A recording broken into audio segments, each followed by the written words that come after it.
Assalamu alaikum wa rahmatullah, j'espère que vous allez bien.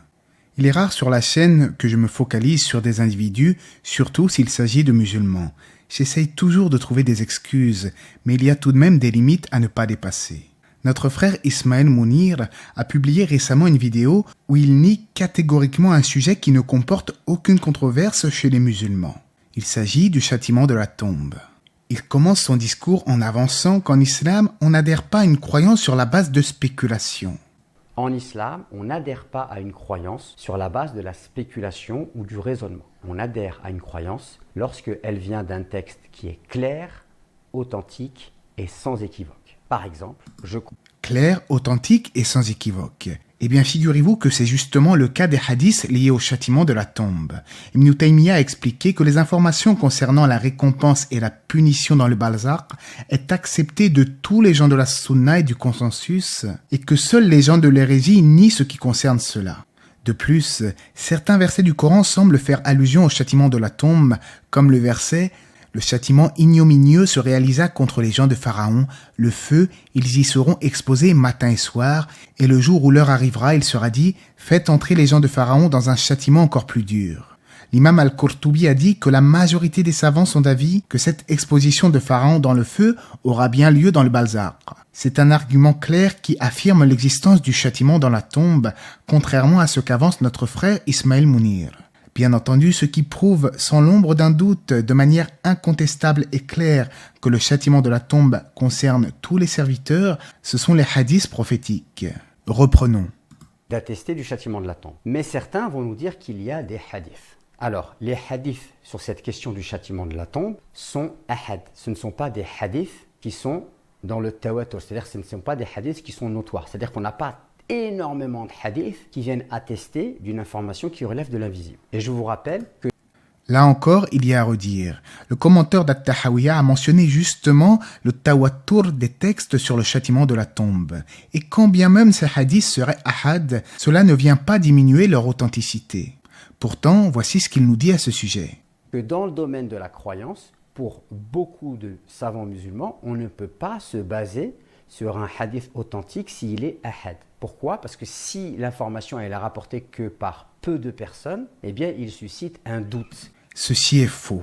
Selon les savants de l'islam reconnus pour leur orthodoxie dans le suivi de la sunna, le hadith ahad, c'est-à-dire à caractère unique, est acceptable s'il est authentique.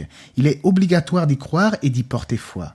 Beaucoup de savants ont rapporté cela, et notamment Ibn Abi al-Hiz a dit que l'information unique, quand elle est acceptée par la communauté, et que ce soit au point de vue de l'application ou de la véracité, eh bien, chez la majorité des savants de la communauté, cela induit une science sûre. Il dit également qu'il n'y avait aucune divergence à ce propos parmi les prédécesseurs de la Ummah. D'ailleurs, beaucoup de hadiths sur le Dajjal sont ahad, c'est-à-dire à caractère unique. Mais cela ne diminue en rien leur authenticité. De surcroît, on rapporte dans un hadith d'Al-Bukhari le châtiment de la tombe. Et d'ailleurs, après le Tashahhud Ibrahimiyya, tous les musulmans demandent protection auprès d'Allah contre le châtiment de la tombe. Mais ce que j'ai pu comprendre chez ce frère, c'est qu'il ne prend pas les hadiths, il prend les hadiths en fait quand ça l'arrange.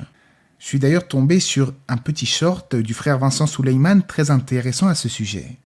Et quand on s'attaque à Al-Bukhari, par exemple, ça c'est une porte d'entrée pour s'attaquer à la sunna et ensuite s'attaquer au Coran et à détruire l'islam. Comme ils sont dans le Bukhari, qu'on a sacralisé l'œuvre de Bukhari, alors il devient extrêmement difficile de simplement prendre du recul et de la hauteur avec ces textes. Ils sont dans le Bukhari, on accepte, on n'a pas à remettre en cause quoi que ce soit. C'est problématique.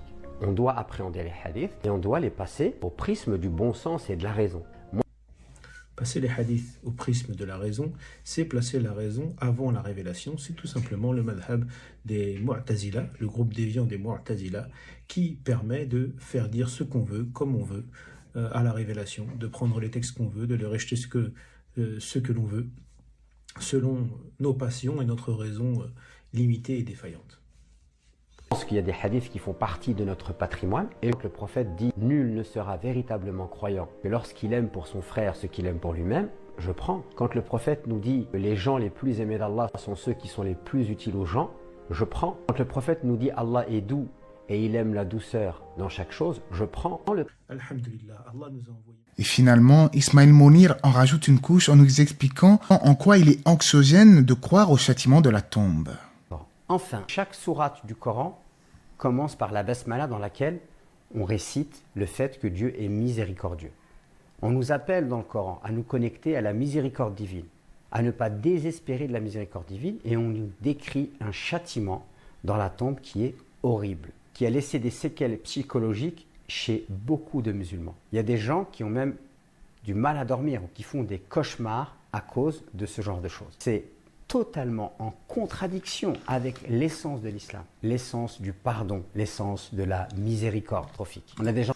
Bon, voilà, on va s'arrêter là, mais vous avez compris. Il renie les hadiths quand cela ne va pas dans le sens de sa raison. Que ça soit lié à la calomnie, que ça soit lié à l'urine, dont nous devons prendre garde à notre hygiène, nous devons nous soumettre aux injonctions divines. Quelles qu'en soient les raisons, s'il y a des châtiments, s'il y a des supplices, c'est pour une raison, c'est pour une sagesse. Il nous parle de châtiments horribles. Mais l'enfer ne sera-t-il pas horrible pour ceux qui ont désobéi à Allah? Va-t-il un jour renier le châtiment de l'enfer? Si j'ai fait cette vidéo, c'est uniquement dans l'optique de sensibiliser les musulmans, de leur dire « Faites attention à ne pas écouter tout et n'importe quoi, car malheureusement, beaucoup de gens parlent avec leur tête au détriment des textes. » Il ne faut pas prêter attention à des gens qui ne font que critiquer les hadiths et qui ne font que remettre en cause le consensus, parce que il n'y a pas de mal à avoir des avis parfois dissidents, on n'est pas des moutons, mais ce genre de personnes malheureusement cherchent toujours à se mettre en marge de la communauté, à avoir des avis qui n'ont jamais été prononcés par les prédécesseurs, et qu'Allah le guide ainsi que nous, qu'Allah nous réforme et qu'Allah nous éloigne des mauvaises compréhensions. J'espère que ce rappel aura été fait avec sagesse, que je n'aurai pas été trop dur, j'ai juste voulu mettre le doigt sur quelque chose de gravissime à notre époque, qui est de toujours remettre en cause les hadiths de notre prophète Mohammed, alayhi salatu wassalam. Allah c'est mieux. J'espère que ce petit rappel vous aura été profitable, que la paix et les bénédictions d'Allah soient sur le prophète, sa famille et ses compagnons.